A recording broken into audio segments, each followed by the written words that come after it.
Appu sir ಅವಾಗ ಕೇಳಿದಾಗ ಮಾಡ್ತೀನಿ ಅಂದ್ಬಿಟ್ಟು 5ನೇ ತಾರೀಕು ಡೇಟ್ ಕೊಡ್ತಾರೆ. 27, 26 ಇರ್ಬೇಕು. ಯಾವುದೋ ಊರಿಗೆ ಹೋಗ್ತಿದ್ದೆ.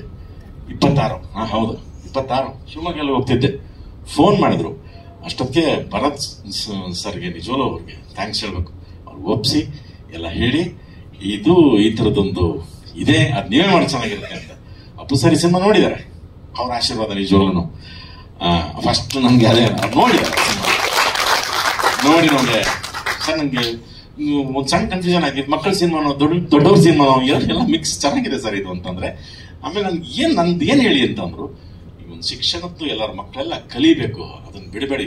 ಜಗತ್ತಿನಲ್ಲಿ ಏನ್ ಬೇಕಾದ್ರೆ ಕದಿಬಹುದು, ಆಸ್ತಿ ಕದಿಬಹುದು, ಅಂತಸ್ತು ಕದ್ಬಿಡ್ಬೋದು, ಬಟ್ಟೆ ಕದಿಬಹುದು, ವಜ್ರ ಇದು ಎಲ್ಲ ವಿದ್ಯೆ ಮಾತ್ರ ಯಾರು ಕದಿಯಕ್ಕಾಗಲ್ಲ.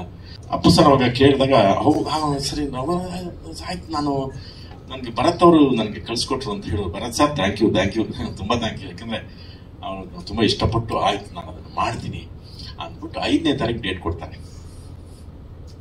ನೋಡಿ 26 ಮಾತಾಡಿ 29ಕ್ಕೆ ಹಂಗಾಗುತ್ತೆ ಸರ್. 5ನೇ ತಾರೀಕು 6ನೇ ತಾರೀಕು ಮಾಡ್ತೀನಿ ಅಂತ ಮಾಡಿ ಸರ್, ನಾನು ಬರ್ತೀನಿ ಅವತ್ತು ಅಂತಂದು ಅಂದ್ಕೊಂಡ್ವಿ. ಕೊನೆಗೂ ಆ ಸಮುದ್ರ ನಮ್ ಜೊತೆ ಸೇರ್ಲಿಲ್ಲ.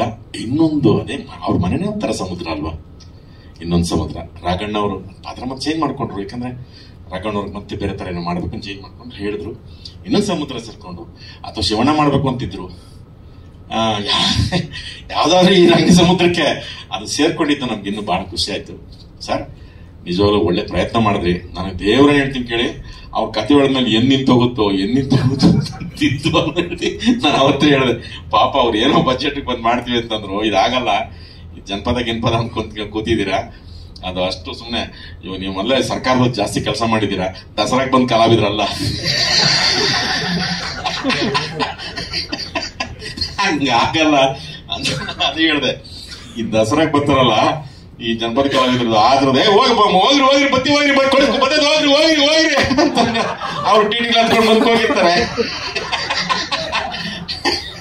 ಹಂಗಾಗಲ್ಲ ಅಂತಂದ್ರು. ಅವರು ಇವ್ರು ಮಾಡ್ಕೊಂಡು 5 ಲಕ್ಷ ಜನ ಇರೋ ಜಾಗಕ್ಕೆ ಅದೇ ಎಂತ ಜತ್ತಲ್ಲ ಉಳಿಜತ್ತು ಊರೇ ಚೆನ್ನಾಗಿದೆ. ಮಹಾರಾಷ್ಟ್ರ ಅದು ಸಂಪೂರ್ಣ ಕನ್ನಡಿಗರು ಇರೋಂತ ಜಾಗ, ಕನ್ನಡಿಗರು ದೇವಸ್ಥಾನ. ಪುಷಾರಪ್ಪನವರು ಅವರು ಇವರು ಎಲ್ಲ ಅಲ್ಲಿ. ನನಗೆ ಫಸ್ಟ್ ಈ ಧನು ಮಾಸ್ಟರ್ ಮೇಲೆ ಸಿಟ್ಟು ಬಂದ್ಬಿಟ್ಟು ನನಗೆ, ಯಾಕೆ ಇದು ಫಸ್ಟ್ ಡೇ ಹೋಗ್ತೀವಿ ನಾವು ಅಲ್ಲಿ, ಆ ಲೊಕೇಶನ್ಗೆ ರೀಚ್ ಆಗಕ್ಕೆ ನಮ್ ಕೈಲಿ ಆಗ್ತಿಲ್ಲ. ಏನ್ ಮಾಡುದು, ನಾನು ಸ್ವಲ್ಪ ಸಂಪತ್ತು ಇಬ್ರು ಕೂತಿದ್ವಿ. ಏನ್ ಮಾಡೋದು ಅನ್ಕೊಂಡು ಆಗಲ್ಲ, ಸುಮ್ಮನೆ ನಿಲ್ಸ್ಬಿಟ್ಟು ಸುಮ್ಮನೆ ಕೂತಿದ್ವಿ. 10 ಆಯ್ತು, 11 ಆಯ್ತು, 12 ಆಯ್ತು, ನಾವ್ ಏನ್ ಮಾಡೋಣ ಅಂತ. ಬನ್ನಿ ನಡ್ಕೊಂಡು ಬನ್ನಿ ಅಂತ ಹೇಳ್ಬೋದು. ನಾನು ಸಂಪತ್ತು ಒಂದು 2 ಕಿಲೋಮೀಟರ್ ಬರೀ ವೆಹಿಕಲ್ ನಡ್ಕೊಂಡು ಬಂದ್ವಿ. ಅವ್ರು ನೋಡಿದ ತಕ್ಷಣ ನನಗೆ ತುಂಬ ಸಿಟ್ಟು ಬಂತು. ಮಾಸ್ಟರ್ ನಿಮ್ಗೆ ಏನ್ ಮಾಸ್ಟರ್ ಬುದ್ಧಿ ನಿಮ್ಗೆ ಸಿನಿಮಾಗತ್ತ ಮಾಸ್ಟರ್ ಅಂತ. ಬಟ್ ಅವ್ರು 3 ದಿವಸ ಅಂತಿದ್ 4-5 ದಿವಸ ಆಯ್ತು ಅದನ್ನ. ಆ ಜನರು ಎಂತ ಒಳ್ಳೆ ಜನರು ಸರ್, ಕೈ ಮುಗಿಬೇಕು ಸರ್. ಎಲ್ಲ ಉತ್ತರ ಕನ್ನಡದವರು, ಬಿಜಾಪುರದವರು ಸುತ್ತು ಬಂದು ನಿಂತ್ಕೊಳ್ಳೋರು. ನಮ್ ಜೊತೆ ಭಂಡಾರ ಚೆಲ್ಲೋರು. ಒಂದ್ಸಲ ಕೆಟ್ಟ ಅಂದ್ರೆ ಅದೊಂಥರ ನಮಗ್ ಜೋಶ್ ಬರಂಗ್ ಬಂದ್ರೆ ಕೂಗ್ಬಿಡೋದು. ಸರಿ ಎಲ್ಲ ಸರಿ ಕೂಗ್ಬಿಡೋದು.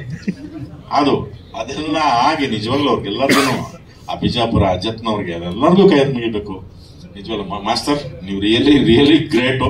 ಅವ್ರು ಎಲ್ಲ ಸೇರಿ ಒಂದು 34 ಜನ ಇದ್ರು. ಹಂಗಾಗಿ ಆ ಸಾಂಗ್ ನ ಮುಗಿಸ್ಕೊಂಡು ಬಂದ್ವಿ. ಅದೆಲ್ಲ ನೋಡಿದ್ರಿ, ಇಷ್ಟಪಟ್ಟಿದ್ದೀರಿ ಅನ್ಕೋತೀವಿ. ಕಷ್ಟಪಟ್ರು ರಾಜ್ಕುಮಾರ್ ಅವರೇ. ಮೊದಲನೇ ಸಿನಿಮಾ ಹೊಯ್ಸಳ ಸರ್, ನಿಮ್ಮ ಹೆಸರೇ ಹೊಯ್ಸಳ. ಹೊಡೆದ್ಬಿಡಿ, 100 ಪಿಕ್ಚರ್ ಮಾಡಿ, ಒಳ್ಳೇದಾಗ್ಲಿ. ಇನ್ನ ಒಂಥರ ಇಡೀ ಕರ್ನಾಟಕವೇ ಸೇರಿದೆ. ಮಂಗಳೂರು, ಗದಗ, ಬಿಜಾಪುರ, ಶಿವಮೊಗ್ಗ ಎಲ್ಲ ಸೇರಿದೆ.